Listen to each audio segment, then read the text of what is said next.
Hello. नमस्कार प्यारे साथियों। मैं राघव आपका हार्दिक स्वागत करते हैं एग्जाम टारगेट ऑनलाइन प्लेटफॉर्म में।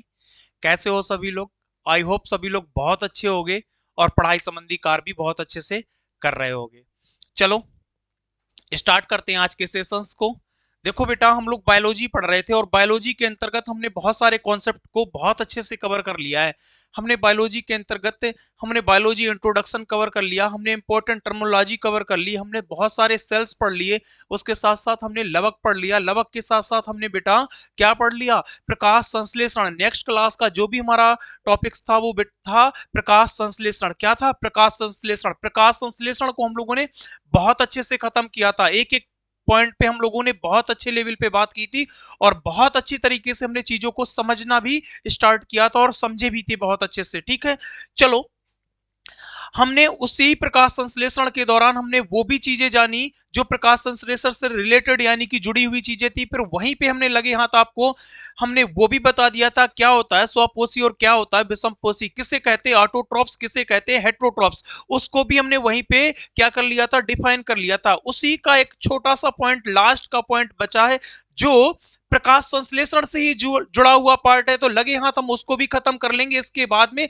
आज ही की क्लास में हम लोग एक नए नए कॉन्सेप्ट के साथ आगे बढ़ते हुए चलेंगे। तो उसी क्लास की प्रकाश संश्लेषण का बचा हुआ पार्ट जिसका नाम है बेटा, चलो स्टार्ट करते हैं आज के सेशंस को। पादपों में संवहनी ऊतक होते हैं। क्या होते हैं बेटा? चलो लगाओ आज हेडिंग, उसी से आगे लिखना स्टार्ट कर देना कि पादपों के अंदर, पादपों में क्या होते हैं? संवहनी ऊतक होते हैं। संवहनी ऊतक होते हैं। क्या होते हैं? पादपों के अंदर संवहनी ऊतक होते हैं, यानी कि वेस्कुलर टिश्यू इन प्लांट्स। क्या बोलेंगे? Vascular tissue in plants. English में अगर इसको कहेंगे तो tissue vascular tissue in plants. In plants यानी कि हमें पता होना चाहिए कि वेस्कुलर टिश्यू इन प्लांट्स क्या कार्य करते हैं। पादपों के अंदर क्या होता है? संवहनी ऊतक होते हैं। इसको हम लोग इंग्लिश में कहते हैं वेस्कुलर टिश्यू इन प्लांट्स। क्या कहते हैं? Vascular tissue in plants. ये क्या कार्य करते हैं बेटा? तो ये प्लांट्स के अंदर जल, खनिज लवण, भोज्य पदार्थों, खाद्य पदार्थों को पहुंचाने का काम करते हैं। कौन? Vascular tissue in plants. यानी कि पादपों के अंदर संवहनी ऊतक जो होंगे वो प्लांट्स के अंदर क्या पहुंचाने का कार्य करते हैं? तो हमने बताया जल, खनिज लवण, जल, खनिज लवण, भोज्य पदार्थ बोले या खाद्य पदार्थ बोले, कुछ भी बोल सकते हैं। खाद्य पदार्थ, खाद्य पदार्थ, इन सबको पहुंचाने का, खाद्य पदार्थ को पौधों के विभिन्न भागों तक पहुंचाने का कार्य कौन करता है? संवहनी ऊतक। कौन करते हैं? जल, खनिज लवण, खाद्य पदार्थ को पौधों के पौधों के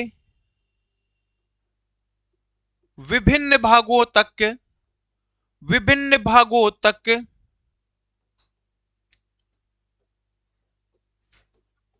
पहुंचाने का कार्य करते हैं।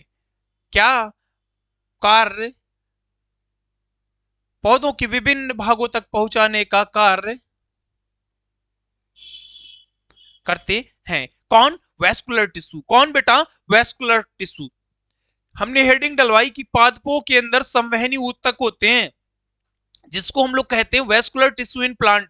हमने कहा ये जल, खनिज लवण, किसको किसको? हमने बताया बेटा कि ये पौधों के अंदर जल, खनिज लवण और खाद्य पदार्थों को पहुंचाने का काम, यानी कि पौधों के विभिन्न भागों तक पहुंचाने का काम कौन करते हैं? पादपों के अंदर पाए जाने वाले संवहनी ऊतक। तो ठीक है, तो ये चीज आपको बहुत अच्छे से समझ आ गई होगी। अब हम लोग क्या करते हैं बेटा, इसी के अंतर्गत हमें दो पॉइंट आपको पढ़ने को मिलेंगे और आप कोई सा भी एग्जाम दीजिए, आप किसी भी एनीबॉडी एग्जाम में बैठ जाइए, किसी भी एग्जाम में आप बैठोगे तो आपको इन वर्डों से रूबरू होना ही पड़ेगा।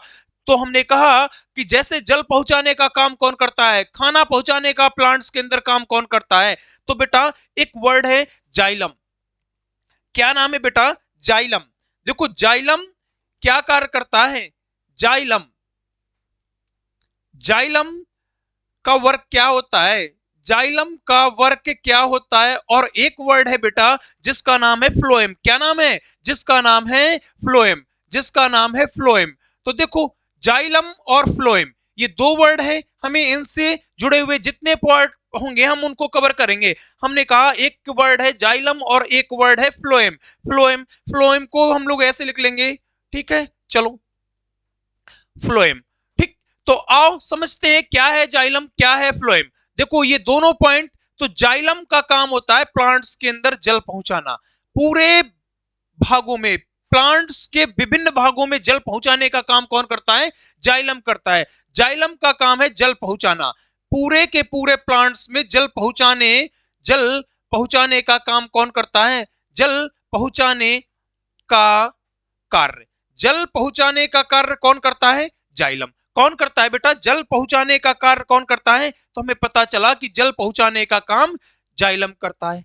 हमने बताया कि पूरे प्लांट्स के अंदर, पूरे प्लांट्स के अंदर भोजन, भोजन बोले तो खाद्य पदार्थ, यानी कि पूरे पूरे के पूरे प्लांट्स के अंदर भोजन पहुंचाने का कार्य, भोजन पहुंचाने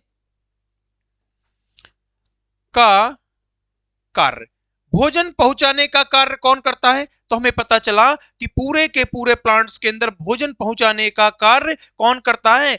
पूरे प्लांट्स के अंदर भोजन पहुंचाने का काम फ्लोएम करता है। कौन करता है? फ्लोएम करता है। तो इस तरीके से हमारा प्रकाश संश्लेषण का बचा हुआ पार्ट हम लोगों ने खत्म कर लिया। लगे हाथ हमने इसको भी पढ़ लिया, और ये जानना बहुत जरूरी है, कई एग्जाम्स में सीधे सीधे यहां से क्वेश्चन बने हैं। पूछा गया है कि जाइलम का काम क्या होता है, फ्लोएम का काम क्या होता है। हमने कहा पादपों के अंदर संवहनी ऊतक होते हैं, जिसको हम लोग इंग्लिश में कहते हैं वेस्कुलर टिश्यू इन प्लांट्स। क्या कहते हैं? Vascular tissue in plants. हमने एक छोटी सी डिफिनेशन के माध्यम से चीजों को समझने की कोशिश की। हमने कहा जल, खनिज लवण और खाद्य पदार्थों को पौधों के विभिन्न भागों तक, यानी जड़ से लेकर तने तक जो भी पौधों को जल, खाना कुछ भी मिल रहा है उसको पहुंचाने का काम कौन करता है? तो हमने कहा संवहनी ऊतक। और वो संवहनी ऊतक कौन है? तो हमने कहा जाइलम और फ्लोएम। जाइलम प्लांट्स के अंदर क्या करता है? जल पहुंचाने का। देखो जा से जल, जा से जल, फ्लोएम, फ्लोएम फा, फा से फल, फल एक क्या है? भोज्य पदार्थ है। क्या है? भोज्य पदार्थ है। तो इस तरीके से हम चीजों को याद भी कर सकते हैं। देखो याद करने के लिए सबसे बेस्ट फंडा होता है, आप चाहो कि हम जीएस याद कर लें तो जीएस का इतना बड़ा संसार संग्रह है कि आपको जीएस याद नहीं होगी। याद करने का सिर्फ एक ही फंडा है, या तो आप चीजों को बार बार रिकॉल करो, बार बार रिवीजन करो, उस पर वर्क करो, किसी भी तरीके से करो, चाहे लिख लिख के करो, चाहे लर्न करो, चाहे बार बार चीजों को पढ़ो, तो आपके चीजें, वो चीजें आपके माइंड में बैठ जाएंगी। या तो फिर बेटा क्या करो, आप चीजों को जोड़ना सीख जाओ। इंक्लूडेड, इंक्लूडेड का मतलब जोड़ना। आप किसी वर्ड को किसी वर्ड से जोड़ लो, जो वर्ड आपके दैनिक दिनचर्या में काम में लिया जाता हो। जैसे जल, जा से जल, जल जाइलम, जल जाइलम, जल जाइलम। तो देखो ऐसे में याद हो जाएगा कि जाइलम का काम जल पहुंचाना, जाइलम का काल काम क्या होता है? पौधे में जल पहुंचाने का कार्य होता है। हमने कहा फ्लोएम, फ्लोएम का मतलब फल, फल, फल क्या है? भोजन है। फल क्या है? भोजन। तो भोजन पहुंचाने का काम कौन करता है? फ्लोएम। तो इस तरीके से बेटा हमने प्रकाश संश्लेषण का ही ये बचा हुआ पार्ट, जिसका नाम था बेटा, जिसका हम लोगों ने क्या हेडिंग डाली कि पादपों में क्या? संवहनी ऊतक, vascular tissue, vascular tissue in plants के अंदर वो चीजें हमने बहुत अच्छे से समझ ली। आओ अब हम लोग क्या करते हैं, अब इसी फ्लो में हम लोग आगे बढ़ते हुए जा रहे हैं। अब हम लोग लगाएंगे आज के क्लास का नया कॉन्सेप्ट, ये प्रकाश संश्लेषण का ही पार्ट है। आई होप, मुझे पूरा भरोसा है कि आपको चीजें बहुत अच्छे से समझ आ रही होंगी, और बहुत सारा कंटेंट आपको अपडेटेड कंटेंट मिल रहा है। ये तुम समझ लो कि जो भी हम आपके समक्ष कंटेंट को लाने की कोशिश कर रहे हैं वो बहुत बेटर कंटेंट है, बहुत मेहनत के बाद ऐसा कंटेंट आपके सामने हम ला पा रहे हैं। तो इस तरीके से चीजें बहुत अच्छे से समझते हुए आप लोग धीरे धीरे चलिएगा। चलो अब स्टार्ट करते हैं आज के सेशंस को नए टॉपिक्स के साथ में, और बेहतरीन तरीके से चीजों को समझने की कोशिश करेंगे। ठीक है, तो ये चीज आपको बहुत अच्छे से समझ आ गई होगी। एक बार मेरे साथ साथ रिकॉल करना, पादपों में संवहनी ऊतक, वेस्कुलर टिश्यू इन प्लांट्स, हमने कहा जल, खनिज लवण, खाद्य पदार्थों को पौधों पौधों के विभिन्न भागों तक पहुंचाने का कार्य कौन करता है? हमने कहा संवहनी ऊतक। हमने कहा इनमें से कौन? जाइलम और फ्लोएम। हमने कहा जाइलम जल पहुंचाने का काम करता है, हमने कहा फ्लोएम भोजन पहुंचाने का काम करता है। चलो लगाओ हेडिंग बेटा केंद्रक, लगाओ हेडिंग आज का नया टॉपिक केंद्रक। केंद्रक, केंद्रक बोले तो न्यूक्लियस, केंद्रक बोले तो न्यूक्लियस। ठीक, चलो देखो, फिर मिला मुझे केंद्रक। अब मुझे बहुत अच्छे से याद आ गया। अब मुझे बहुत अच्छे से क्या याद आया बेटा, कि याद करो हमारी पहली क्लास। बेटा वो बात आप भूल नहीं पाओगे जो हमने आपके अंदर डाली है। हमने बहुत अच्छे से कहा था कि जिसने मेरी पहली क्लास बहुत अच्छे लेवल पे पढ़ ली, उसको पूरी बायोलॉजी के अंदर हंसते खेलते हुए पढ़ते दिखाई देंगे। कैसे हंसते खेलते हुए? याद करो मेरी पहली क्लास, इंपॉर्टेंट टर्मिनोलॉजी, और वहां से जुड़े हुए सारे पॉइंट हम लोग बहुत अच्छे से कवर कर रहे हैं। हमने कहा था जहां जहां केंद्रक वहां वहां कैरियो। आया कुछ याद? जहां जहां केंद्रक वहां वहां कैरियो, वहां वहां कैरियो। तो सीधा सा पहला पॉइंट हम लोग लिखेंगे कि केंद्रक का अध्ययन किसके अंतर्गत करते हैं। केंद्रक का अध्ययन, देखो पढ़ने जा रहे हैं न्यूक्लियस, न्यूक्लियस बोले तो केंद्रक। हमने कहा कि केंद्रक का अध्ययन किसका बेटा, केंद्रक का अध्ययन किसके अंतर्गत करते हैं? तो हमारा सीधा सा उत्तर होगा कैरियोलॉजी के अंतर्गत। किसके अंतर्गत? कैरियोलॉजी के अंतर्गत। केंद्रक का अध्ययन कैरियोलॉजी के अंतर्गत करते हैं, कैरियोलॉजी के अंतर्गत करते हैं। बहुत अच्छे से हम चीजों को समझ पा रहे होंगे कि भैया ने बताया था जहां जहां कैरियो वहां वहां केंद्रक। तो जहां जहां कैरियो वहां वहां केंद्रक। तो केंद्रक का अध्ययन कैरियोलॉजी के अंतर्गत करते हैं। चलो इसी का सेकंड पॉइंट हमने बताया कि केंद्रक की खोज किसने की। अगर बात करें कि केंद्रक की खोज किसने की, वो खोज करने वाले व्यक्ति कौन थे, तो बेटा केंद्रक की खोज करने वाले व्यक्ति का नाम है रॉबर्ट ब्राउन। क्या नाम है बेटा? Robert brown. रॉबर्ट ब्राउन सन 1831 ईस्वी में इन्होंने किसको खोजा? केंद्रक को खोजा। किसको खोजा? केंद्रक को खोजा। अब हमारा एक बहुत ही इंपॉर्टेंट पॉइंट बनेगा कि केंद्रक का अध्ययन तो भैया आपने बता दिया कैरियोलॉजी के अंतर्गत करते हैं। अरे जरा आप मुझे यह भी बता दो, एक कैरियोलॉजी और एक कैलोलॉजी, देखो वर्ड मुझे दोनों सेम सेम लगते हैं बट अंतर है। कैलोलॉजी, कैलोलॉजी, एक कैलोलॉजी और एक कैरियोलॉजी।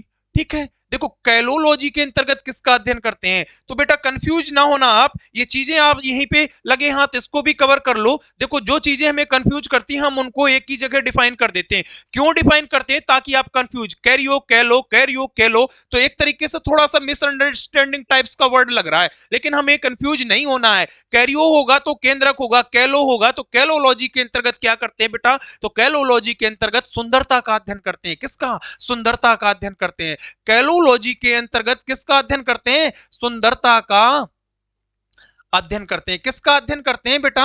सुंदरता का अध्ययन करते हैं। कैलोलॉजी के अंतर्गत सुंदरता का अध्ययन, कैरियोलॉजी के अंतर्गत केंद्रक का अध्ययन, और केंद्रक की खोज करने वाले व्यक्ति कौन है? Robert brown. कौन है बेटा? Robert brown. अब केंद्रक के अंदर उपस्थित, केंद्रक के अंदर उपस्थित केंद्रिका की खोज किसने की? यहीं पे एक पॉइंट बनेगा कि बताओ केंद्रक के अंदर उपस्थित, केंद्रक के अंदर उपस्थित, यहीं पे एक पॉइंट बनेगा केंद्रक के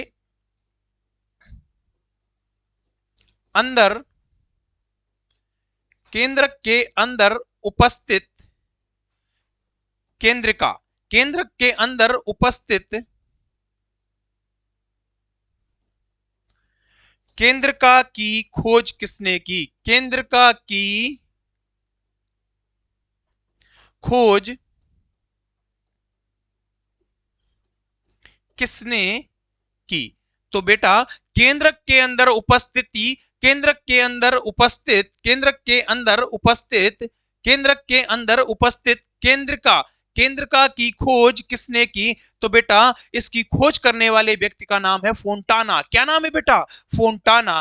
केंद्रक के अंदर उपस्थित केंद्रिका की खोज करने वाले व्यक्ति का नाम है फोंटाना। क्या नाम है? फोंटाना के द्वारा किया गया। किसके द्वारा? फोंटाना के द्वारा। तो देखो एक हमारा ये भी बहुत इंपॉर्टेंट पॉइंट कंप्लीट हो गया कि केंद्रक का अध्ययन कैरियोलॉजी, केंद्रक की खोज रॉबर्ट ब्राउन 1831 में, और केंद्रक के अंदर उपस्थित केंद्रिका की खोज करने वाले व्यक्ति किसने की? तो उनका नाम है बेटा क्या? फोंटाना नाम है। क्या नाम है? फोंटाना। अब हमने कहा कि जो केंद्रक है ना, ये कोशिका का मुख्य कोशिकांग है। जो केंद्रक है ना, ये केंद्रक क्या है? ये कोशिका का मुख्य कोशिकांग कहलाता है। केंद्रक क्या कहलाता है? देखो केंद्रक है ना जो बेटा, ये केंद्रक पूरी की पूरी सेल का मुख्य कोशिकांग है। केंद्रक कोशिका का केंद्रक कोशिका का मुख्य कोशिकांग है। मुख्य कोशिकांग है। केंद्र कोशिका का कैसा कोशिकांग है? मुख्य कोशिकांग है। कैसा कोशिकांग है बेटा? मुख्य कोशिकांग है। ठीक है, चलो अब हमने कहा कि कोशिका का प्रबंधक और नियंत्रक ये यही कहलाता है। कौन? केंद्र। कोशिका का प्रबंधक और एवं नियंत्रक भी इसी को कहते हैं। कोशिका का, ऐसे लिख लो पॉइंट बना के कि कोशिका का प्रबंधक, कोशिका का प्रबंधक एवं कोशिका का प्रबंधक एवं नियंत्रक कहलाता है। यही क्या होता है? इसे क्या कहते हैं? इसी को कोशिका का प्रबंधक एवं नियंत्रक भी कहते हैं। क्या कहते हैं? कोशिका का प्रबंधक एवं नियंत्रक भी कहते हैं। ठीक है, तो देखो केंद्रक से जुड़े बहुत सारे पॉइंट अब पे हम लोगों ने बात कर ली। आप यकीन मानना मेरी बात को, जैसा कंटेंट हम आपको देने की कोशिश कर रहे हैं, आप ये समझ लेना बेटा, मेरी बात को बहुत सीरियसली ले लेना कि ये बहुत मेहनत के बाद में इतना सुंदर सा कंटेंट हम आपके समक्ष प्रस्तुत कर पा रहे हैं। बस मैं इतना ही कह सकता हूं, इससे ज्यादा हम बार बार चीजों को नहीं कह सकते हैं। इतना बेस्ट कंटेंट एक ही जगह जहां पे केंद्रक डलाया, केंद्रक से जुड़ी सारी बातों को हमने एक जगह डिफाइन करने की कोशिश की। अगर यहीं पे लगे हाथ और भी लिखना चाहोगे तो लिख लोगे। ये जंतु कोशिका का सबसे बड़ा कोशिकांग होता है। क्या होता है? केंद्रक क्या है बेटा? केंद्रक जंतु कोशिका का सबसे बड़ा कोशिकांग है। यहीं पे एक पॉइंट और भी लिख लेंगे, केंद्रक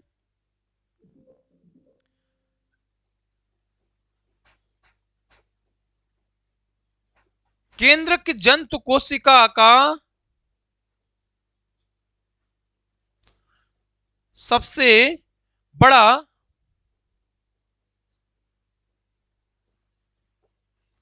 कोशिकांग है।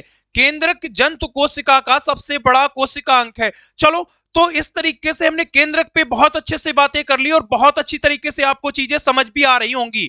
ठीक है, क्या करते हैं बेटा, एक बार पूरे के पूरे जितने केंद्र केंद्र को हम लोगों ने कवर किया, एक बार मेरे साथ साथ सभी लोग रिवीजन करना। पूरे के पूरे केंद्र को हम लोग आगे बढ़ेंगे कंटेंट के साथ में, बट एक बार पूरे के पूरी चीजों को बहुत अच्छे से रिकॉल करने की कोशिश करेंगे। चलो, हमने बेटा देखो आज की क्लास में हमने एक तो संवहनी ऊतक, जाइलम और फ्लोएम पे बात की, उसको हमने बहुत अच्छे तरीके से कवर किया। हमने बताया, आपको बताया, हमने बताया बेटा, हमने कहा कि प्रकाश संश्लेषण का ही बचा हुआ पार्ट जो कहलाता है क्या? पादपों के अंदर संवहनी ऊतक। हमने जाइलम और फ्लोएम को बहुत अच्छे से कवर कर लिया।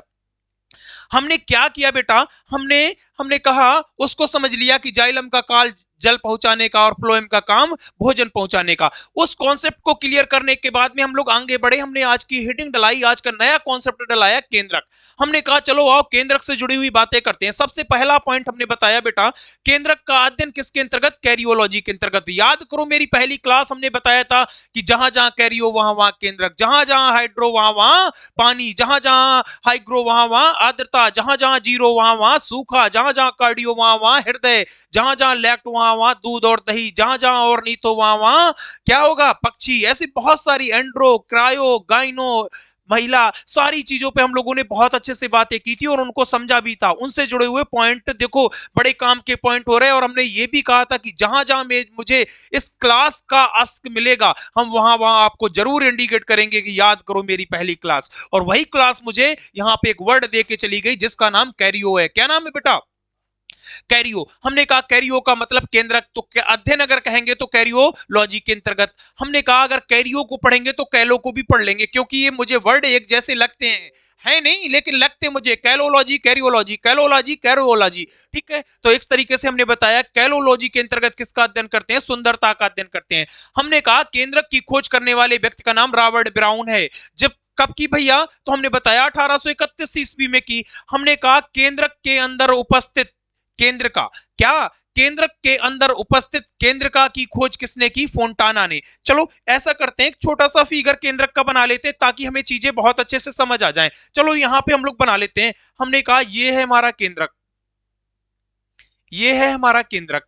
ठीक है, ऐसे ही बना होता है। एक सिर्फ आपको समझने की बेस पे हूबहू नहीं बनेगा, लेकिन आपको हूबहू बनेगा, लेकिन हमें चीजें समझनी है और चीजें समझ आ जाए वही मेरे लिए सबसे बेस्ट पॉइंट है।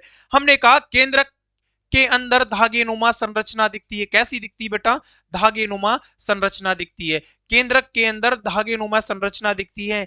और केंद्रक के अंदर क्या होता है बेटा? केंद्रक के अंदर केंद्रिका होती है। क्या होता है? केंद्रक के अंदर केंद्रिका होती है। क्या होती है? केंद्रक के अंदर, देखो ये है केंद्रक का फिगर। क्या है बेटा? ये है केंद्रक का फिगर। हमने कहा केंद्रक के अंदर क्या होती है? केंद्र का। केंद्रक के अंदर केंद्र का उपस्थिति होती है। किसकी? केंद्रका की उपस्थिति होती है। हमने कहा केंद्रक के अंदर केंद्रका की खोज किसने की? फोंटाना ने। इसकी खोज करने वाले व्यक्ति कौन है? फोंटाना। हमने कहा इसको हम लोग नाम देते हैं क्रोमेटिन जाल। क्या कहते हैं बेटा? इसको हम लोग नाम देते हैं क्रोमेटिन जाल। धागे नुमा जो संरचना दिख रही है उसका नाम क्या है? क्रोमेटिन जाल। तो ये है हमारे केंद्रक का फिगर। हमने कहा केंद्रक के अंदर उपस्थित केंद्रका, केंद्रक के अंदर उपस्थित केंद्रका की खोज किसने की? फोंटाना ने। हमने कहा केंद्रक कोशिका का मुख्य कोशिकांग है। केंद्रक कोशिका का कैसा? मुख्य कोशिकांग है। हमने कहा कोशिका का प्रबंधक और नियंत्रक। क्या? कोशिका का प्रबंधक एवं नियंत्रक भी इसी को कहते हैं।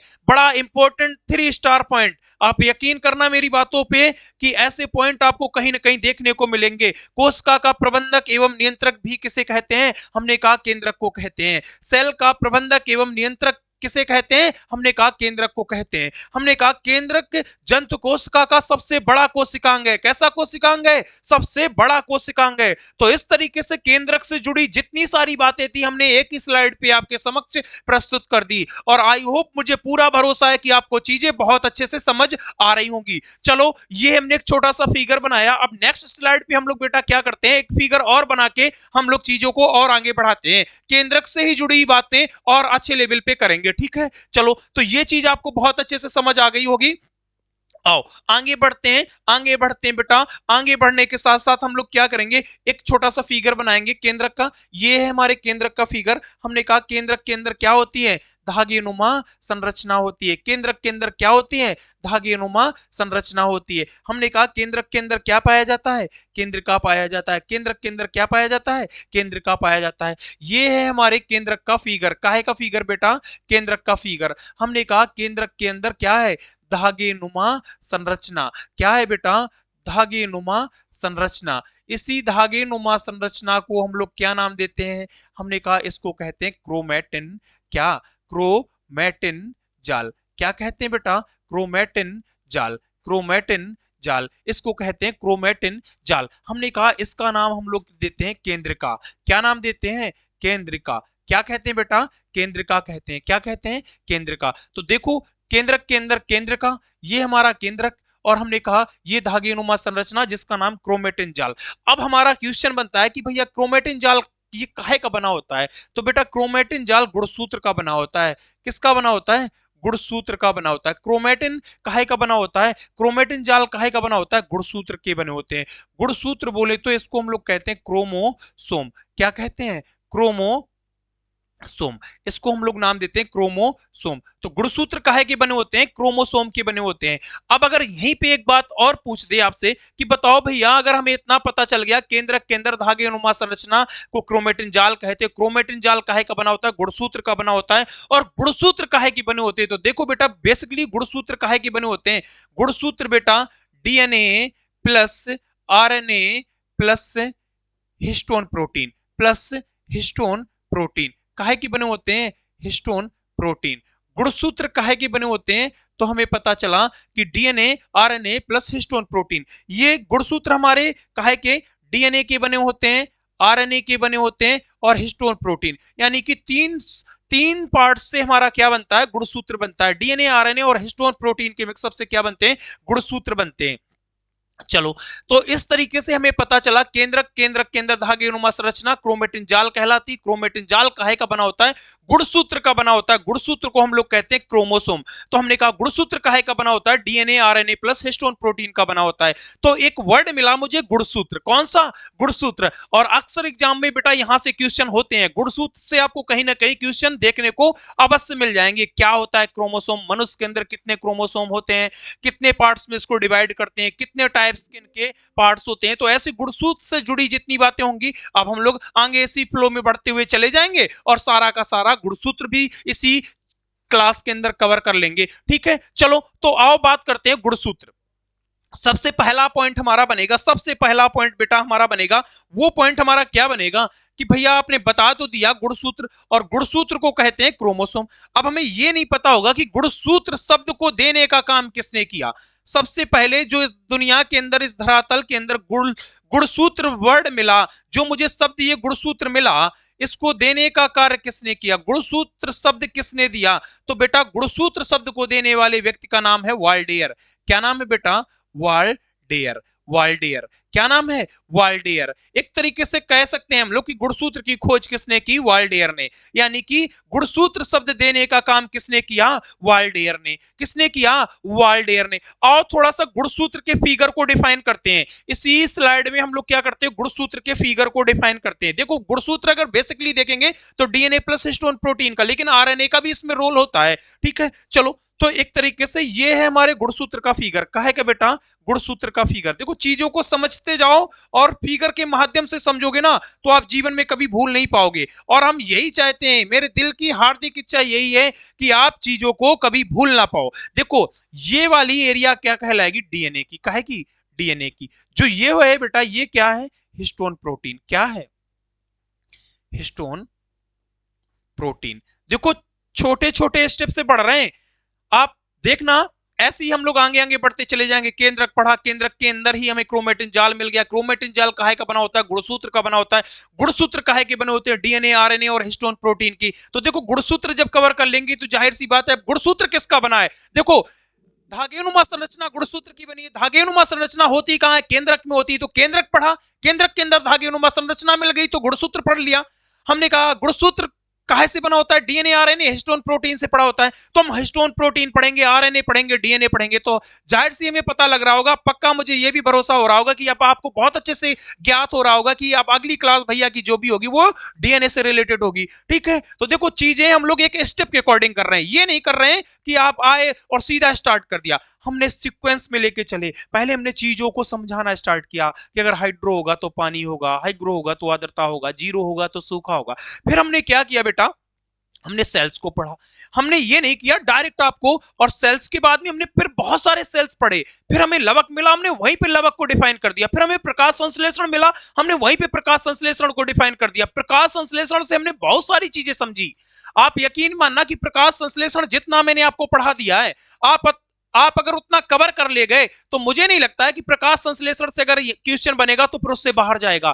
हमने संवहनी ऊतक को आज की क्लास में खत्म कर दिया। हमने केंद्रक को बहुत अच्छे लेवल पे खत्म कर लिया। हम पहुंच गए गुणसूत्र पे और बात कर रहे हैं गुणसूत्र पे। हमने कहा ये है हमारे गुणसूत्र का फिगर। हमने कहा गुणसूत्र के अंदर डीएनए और हिस्टोन प्रोटीन का बेसिकली सबसे ज्यादा रोल होता है। हमने उसको डिफाइन किया। अब हमने कहा कि हम क्या करेंगे बेटा, इसी गुणसूत्र के फिगर को, इसी गुणसूत्र के फिगर को हम लोग क्या करेंगे, प्रसार करेंगे। इसी गुणसूत्र के फिगर का हम लोग क्या करेंगे, प्रसार। प्रसार मतलब बढ़ा देंगे। तो ये गुणसूत्र का जब फिगर हम लोग इसका प्रसार करेंगे तो ये फिगर कुछ मुझे ऐसा दिखने लगता है। और हम लोगों ने बहुत अच्छे से देखा भी होगा, जिस जिस बच्चे ने इंटर में बहुत अच्छे से बायोलॉजी को पढ़ा होगा उसने इस चीज को बहुत अच्छे से देखा होगा, बहुत अच्छे से देखा भी होगा। और ये चीजें हम क्यों बता रहे हैं, क्योंकि मुझे नहीं लगता है कि आप कोई भी चीज छोड़ पाओ। और हमारा भी एक अंदर से हार्दिक इच्छा है कि हम नहीं चाहते कि कोई भी चीज, ये प्रसार किया हुआ फिगर है गुणसूत्र का। क्या है बेटा, ये प्रसार किया हुआ फिगर है गुणसूत्र का। किसका बेटा, गुणसूत्र का प्रसार किया हुआ फिगर है।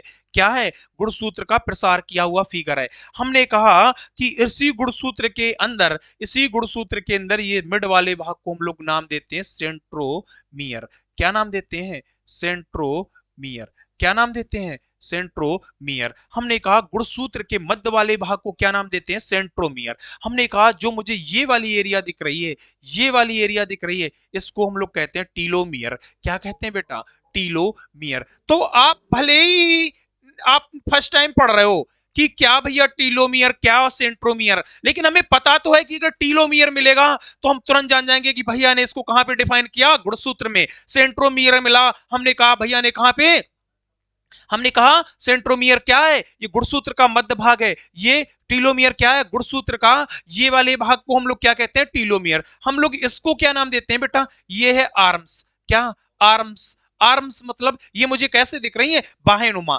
बाहेनुमा, चार बाहेनुमा मुझे दिख रही है। यूं देखेंगे ना तो एक ये और एक ये चार मुझे बाहेनुमा, ये क्या है, आर्म्स है।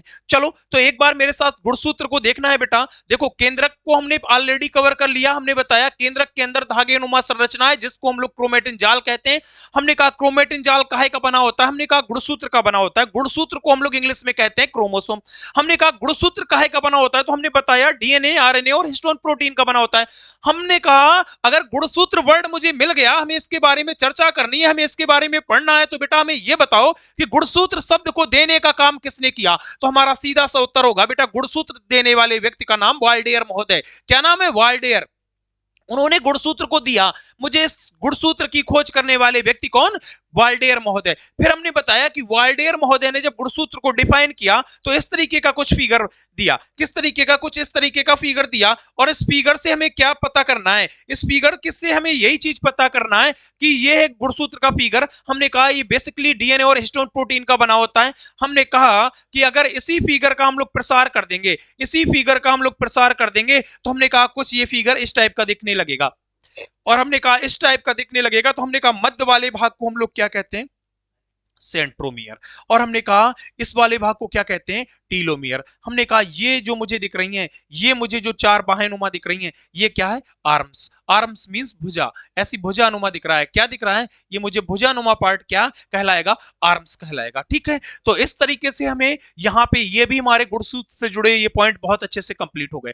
आओ अब हम लोग आगे इसी फ्लो में चल रहे हैं, आगे बढ़ते हैं। हमने कहा ह्यूमन बॉडी के अंदर, ह्यूमन बॉडी के अंदर गुणसूत्रों की संख्या कितनी होती है, तो हमने कहा मनुष्य में, मनुष्य में, मनुष्य में, मनुष्य मतलब ह्यूमन बॉडी के अंदर गुणसूत्रों की संख्या कितनी होती है, 46। कितनी होती है, 46। 46 का हमने कहा 46 यानी कि इनका पेयर कितने का होता है, इनका पेयर बेटा कितने का होता है, 23 23 का पेयर होता है।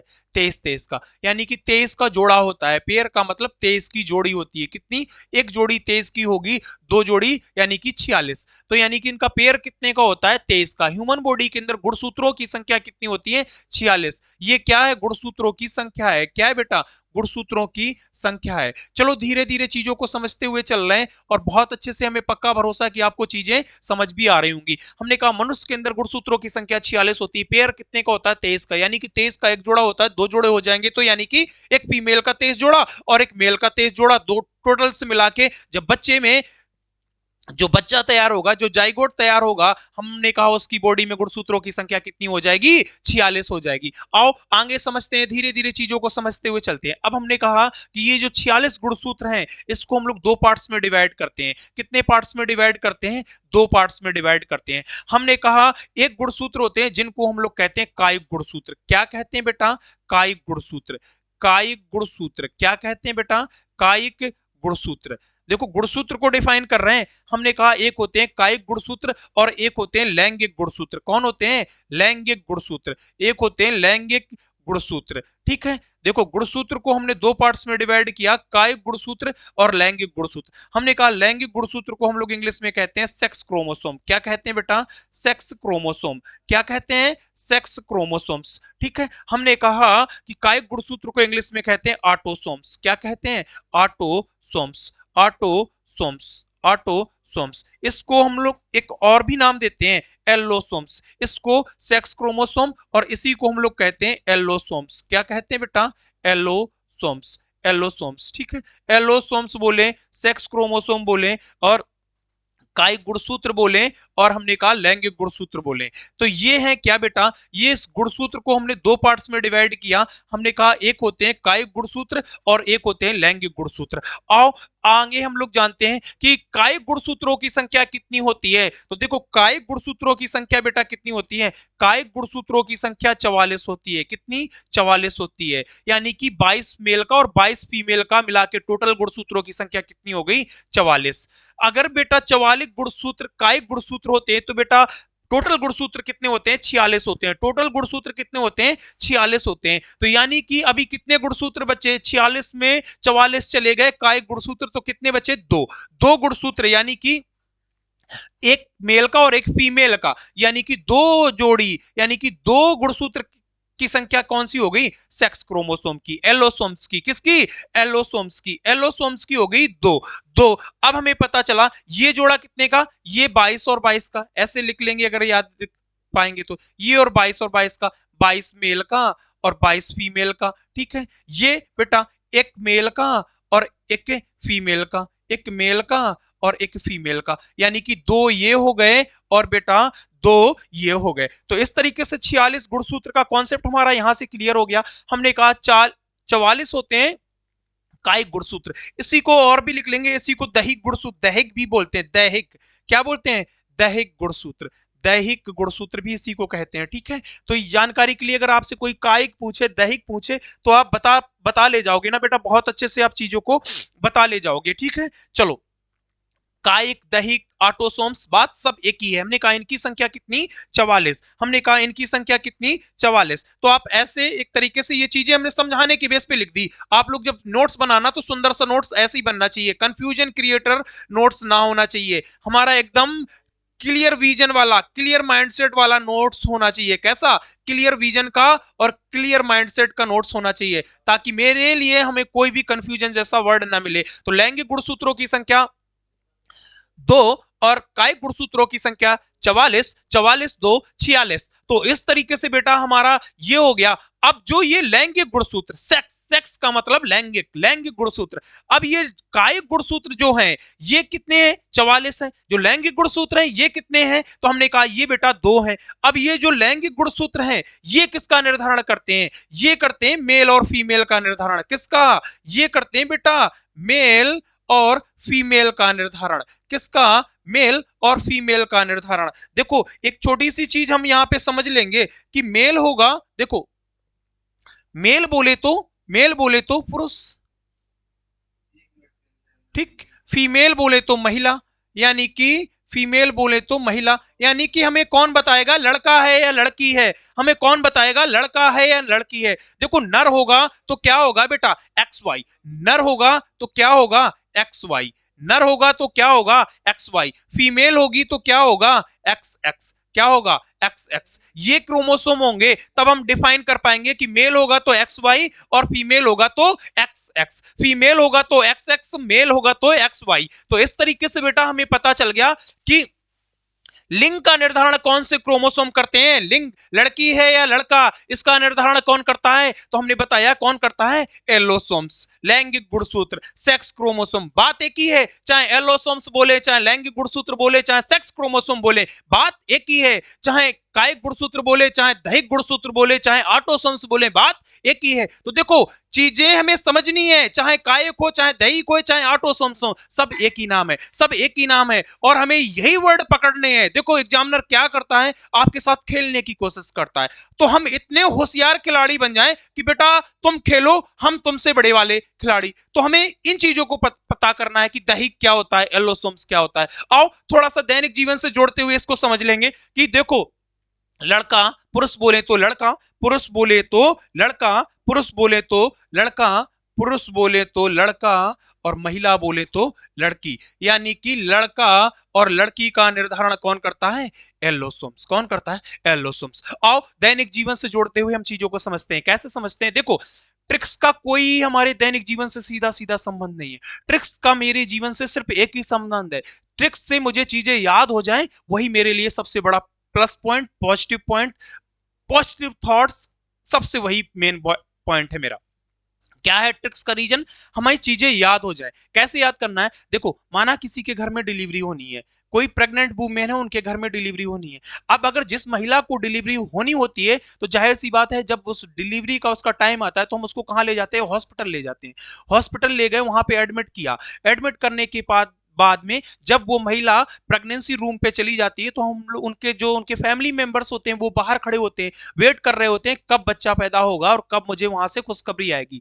तो देखो जब उस महिला को प्रेगनेंसी हुई और डिलीवरी होने के बाद में जब बच्चा ने जन्म ले लिया तो वहां से जो नर्सें निकलती हैं, या तो ज्यादातर देखते हैं जब लड़का होता है तो कहती हैं आके बधाई हो आपको लड़का हुआ, बधाई हो आपको लड़की हुई। तो एक तरीके से कहने का सेंस हमारा कैसा है, वो बच्चे को लेके आती हैं और कहती हैं एलो, एलो आपको लड़की हुई है, एलो आपको लड़का हुआ है। देखो उनका कहने का सेंस ये है कि ये लो आपको लड़का हुआ है, आप बधाई हो आप पापा बन गए, ये लो आपको लड़की हुई है, बधाई हो आप पापा बन गए। तो एलो, एलो देखो समझ रहे हो चीजों को, क्या हम बोलना चाह रहे हैं। एलो, एलो का मतलब एलो आपको लड़का हुआ है, एलो आपको लड़की हुई है। नर्स कह रही है अपने अकॉर्डिंग कि एलो, एलो, एलो गोद में लेके आई, कह रही एलो आपको लड़का हुआ है, आपको लड़की हुई है। तो एलो से हमें पता चला लड़का और लड़की, तो यानी कि एलोसोम्स किसका निर्धारण करेंगे, लड़का और लड़की को।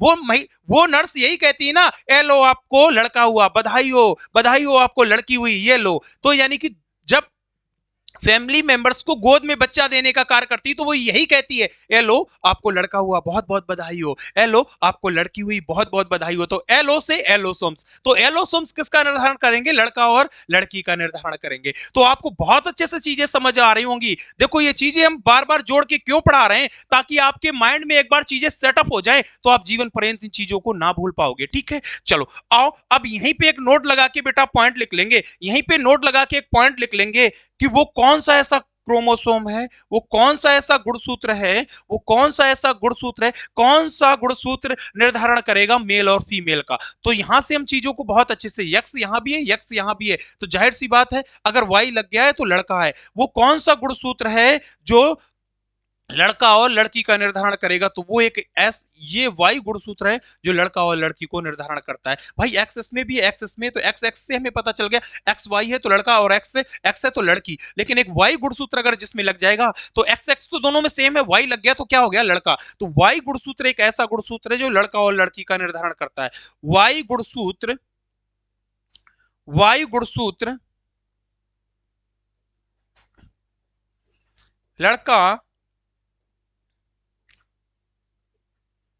व लड़की का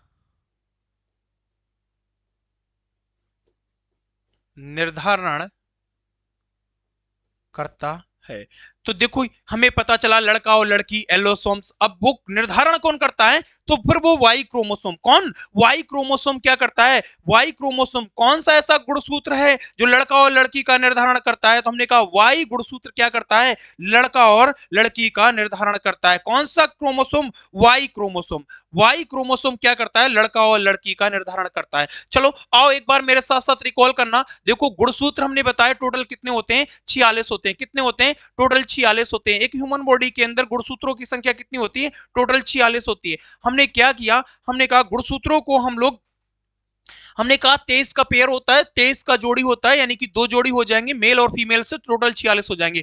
हमने 46 को दो पार्ट्स में डिवाइड किया। हमने कहा एक गुणसूत्र होते हैं कायिक गुणसूत्र, दैहिक गुणसूत्र, ऑटोसोम्स, इन्हीं को बोलते हैं। हमने कहा लैंगिक गुणसूत्र और एलोसोम, सेक्स क्रोमोसोम, इन्हीं को बोलते हैं। हमने कहा इनकी संख्या 44 होती है, इनकी संख्या 2 होती है। हमने कहा ये एलोसोम्स किसका, लड़का और लड़की का, मेल और फीमेल का निर्धारण करते हैं। हमने कहा अगर मेल होगा तो एक्स वाई होगा, फीमेल होगा तो एक्स एक्स होगा।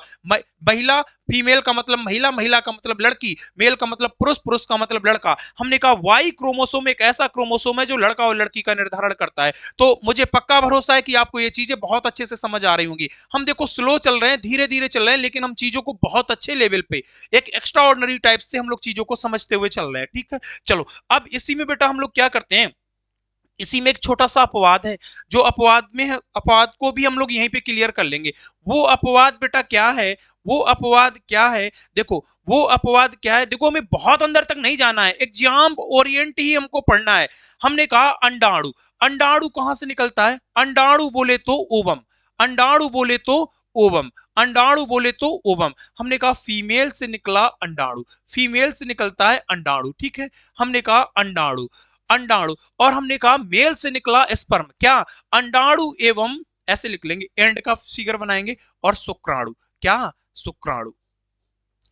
शुक्राणु को हम लोग बोलते हैं स्पर्म, क्या बोलते हैं, स्पर्म। जरा मेरा जो भी बच्चा हमसे पढ़ा होगा, ये कहां से निकलता है बेटा, ये मेल से, मेल से निकला, मेल से निकला बेटा, मेल से निकला स्पर्म, और फीमेल से निकला ओवम, यानी कि अंडाणु और शुक्राणु। हमने कहा कि इनमें दोनों में 23 गुणसूत्र होते हैं। कितने? 23 गुणसूत्र होते हैं। क्या होते हैं? 23 गुणसूत्र होते हैं। 23 इसके हो गए और 23 इसके हो गए। गुणसूत्र कितने हो गए? 23 गुणसूत्र हो गए।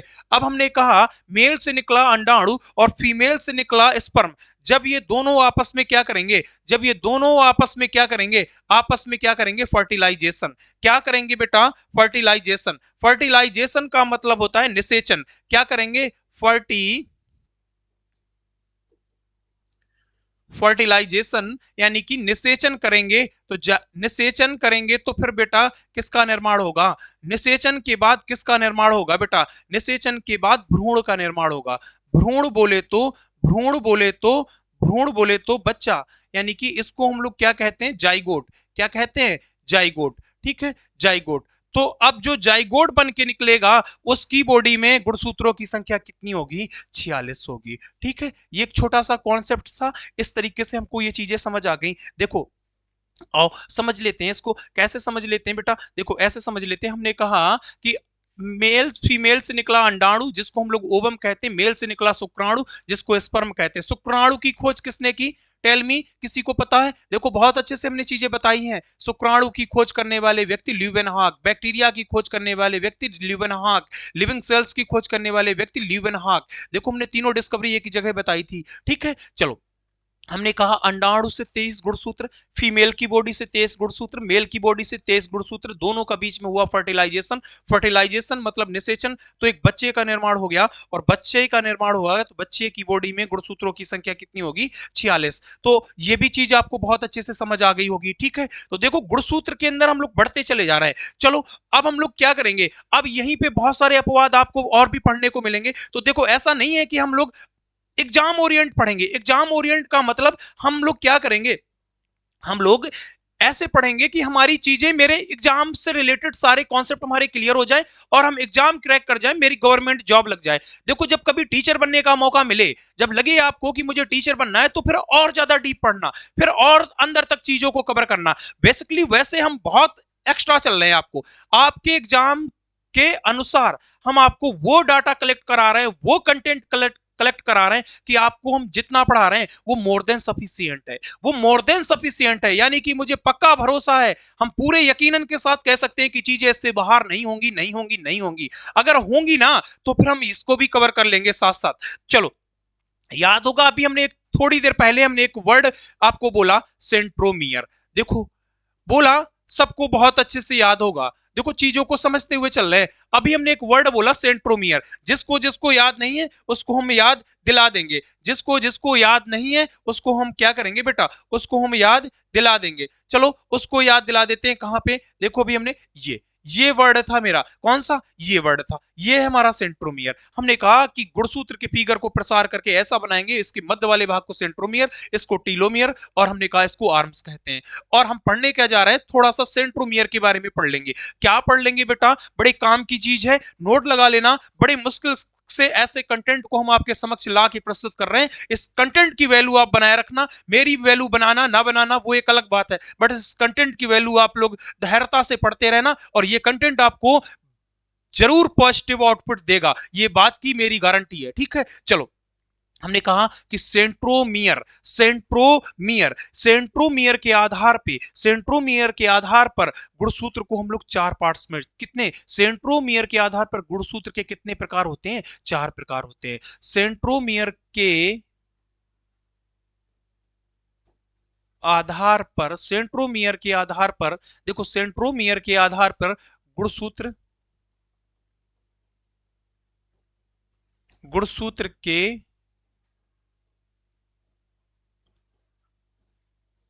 4 प्रकार होते हैं। गुणसूत्र के कितने प्रकार होते हैं? 4 प्रकार होते हैं। सेंट्रोमियर के आधार पर गुणसूत्र के कितने प्रकार होते हैं? 4 प्रकार होते हैं। देखो वो प्रकार हम बिल्कुल डीपली नहीं पढ़ेंगे, ओरल हम इतना जान लेंगे कि वो भैया 4 प्रकार कौन कौन से होते हैं। तो देखो एक वी टाइप का होता है, एक वी टाइप का, देखो एक वी टाइप का होता है, एक एल टाइप का होता है, एक जे टाइप का होता है, और एक एक एल टाइप का, एक जे टाइप का, और एक आई टाइप का। वी प्रकार का, जे टाइप का, एल टाइप का, आई टाइप का। ये चार इसके प्रकार होते हैं, ये चार टाइप्स होते हैं। सेंट्रोमियर के आधार पर गुणसूत्र के कितने टाइप्स होते हैं? चार प्रकार के होते हैं। चार प्रकार के वो कौन? एक वी टाइप होता है, एक कौन सा होता है? वी टाइप होता है, एक वी टाइप होता है, एक कौन सा होता है? एक जे टाइप होता है, एक जे टाइप होता है, एक कौन सा होता है? एक एल टाइप होता है, एल टाइप होता है, और एक कौन सा होता है? एक आई टाइप होता है। कौन सा होता है? आई टाइप होता है। तो आपसे अगर कोई पूछ दे कि बताओ V type, J type, L type, I type ये किसके प्रकार है? सेंट्रोमियर के आधार पे गुणसूत्रों को चार पार्ट्स में डिवाइड किया गया है। इन चारों पार्टों को हमने डिफाइन कर दिया, कौन कौन सा? V type, L type, J type और आई टाइप। कौन सा? I type. ठीक है, तो ये चारों के चारों हमने पार्ट पढ़ा दिए। अब हमने कहा यहीं पे हम लगे हाथ एक पॉइंट और भी कंप्लीट कर लेंगे। एक पॉइंट वो और कौन सा कंप्लीट कर लेंगे बेटा? हमने कहा कि एक गुणसूत्र में, एक गुणसूत्र में, एक गुणसूत्र, जब एक गुणसूत्र हमारा, जब एक क्रोमोसोम, एक गुणसूत्र में कितने क्रोमेटिड होते हैं? तो दो क्रोमेटिड। एक गुणसूत्र में, बहुत अच्छा पॉइंट है, लिख लेना, एक गुणसूत्र में दो क्रोमेटिड होते हैं। कितने? दो क्रोमेटिड होते हैं। कितने? दो क्रोमेटिड होते हैं। एक गुणसूत्र के अंदर क्रोमेटिड की संख्या कितनी होती है? दो की। कितनी संख्या होती है? दो की। हमने कहा एक गुणसूत्र के अंदर दो क्रोमेटिड होते हैं, दो क्रोमेटिड। ठीक है, कितने क्रोमेटिड होते हैं? दो। ठीक है, तो इस तरीके से है दो क्रोमेटिड। ठीक है, हमने कहा एक गुणसूत्र में दो क्रोमेटिड होते हैं। हमने कहा सेंट्रोमियर के आधार पर गुणसूत्र को चार प्रकार के होते हैं। कौन कौन से? वी, फिर वी टाइप का, जे टाइप का, एल टाइप का, आई टाइप का। ये चार प्रकार के इनके टाइप्स होते हैं। हम इनको भी बहुत डीप अंदर तक समझ सकते हैं, लेकिन वो हमारे आउट ऑफ सिलेबस है। मेरे पार्ट का वो सिलेबस नहीं है, वो मेरे पार्ट्स का सिलेबस नहीं है। ठीक है, तो इस तरीके से हमने पूरे के पूरे गुणसूत्र को खत्म कर लिया। ठीक है, तो देखो धीरे धीरे ही बढ़ रहे हैं, धीरे धीरे ही बढ़ रहे हैं, बट एक बेस्ड कंटेंट के साथ बढ़ रहे हैं। इतना मेरी बात को आप भरोसा बनाए रखना। देखो धीरे धीरे स्टेप टू स्टेप बढ़ेंगे, लेकिन एक बेस्ड कंटेंट के साथ में है, एक अपडेटेड कंटेंट के साथ में है, एक क्लियर विजन के साथ में है, एक क्लियर थॉट्स के साथ में है, एक पॉजिटिविटी के साथ में है कि अगर ये पढ़ लेंगे तो भैया का कहना हो जाएगा। तो गारंटी अगर ये पढ़ लोगे तो आपका हो जाएगा। और साइंस का weightage 25 number railway group D में। हमारी पूरी कोशिश रहेगी कि आपकी साइंस को इतना स्ट्रांग बना दें, इतना स्ट्रांग बना दें कि आप ग्रुप डी क्या, आप किसी भी एग्जाम में बैठो, अगर साइंस से क्वेश्चन बनते हो तो आप बेटा कर ले जाओ। ठीक है, तो गुणसूत्र को भी हमने बहुत अच्छे से कर लिया। अभी भी अगर लगेगा कि गुणसूत्र में मुझे कुछ बताने लायक है, तो नेक्स्ट क्लास में जब हम जो भी टॉपिक से स्टार्ट करेंगे वहां से इसको वहीं से रिलेट कर देंगे। देखो चीजों को मध्य में छोड़ना चाहिए, ताकि जब नेक्स्ट क्लास में आप एंट्री करो ना, तो उस पूरे क्लास को आप रिवाइज करा जाओ। भाई चीजों को एंड कर दिया जाएगा तो जाहिर सी बात है चीजें एंड, तो नेक्स्ट क्लास में नया टॉपिक। तो बच्चा क्या करता है, फिर वो एंड वाली चीज को भूल जाता है। तो हम ऐसा नहीं करेंगे, हम थोड़ा थोड़ा स्टेप छोड़ते हुए जाएंगे। जैसे प्रकाश संश्लेषण में हमने संवहनी ऊतक को छोड़ा, जाइलम फ्लोएम को छोड़ा, आज उसको कवर करा दिया, तो हमने प्रकाश संश्लेषण भी रिवाइज करा दिया। आज हमने केंद्रक पढ़ा, गुणसूत्र पढ़ा, तो गुणसूत्र का हो सकता है थोड़ा बहुत हमने छोड़ रखा। अब थोड़ा बहुत कंटेंट हमने छोड़ा है, तो जाहिर सी बात है जब नेक्स्ट क्लास में एंट्री करेंगे तो पूरा का पूरा गुणसूत्र आपके समक्ष प्रस्तुत करेंगे, आपके समक्ष पूरा का पूरा रिकॉल करेंगे। ठीक है, तो ऐसे चीजें हमारी फ्लो में बनी रहती हैं, और फिर कल नेक्स्ट क्लास में नेक्स्ट कॉन्सेप्ट के साथ बढ़ेंगे। पहले यहीं पे इससे जुड़ी हुई थोड़ी बातें और भी करेंगे। ठीक है, तो आज अपनी क्लास को हम यहीं तक रखते हैं, मिलते हैं नेक्स्ट क्लास में बेटा। तब तक के लिए ऑल द बेस्ट, अच्छे से पढ़ाई सभी लोग करिएगा, अपना और अपनों का ख्याल रखिएगा। धन्यवाद।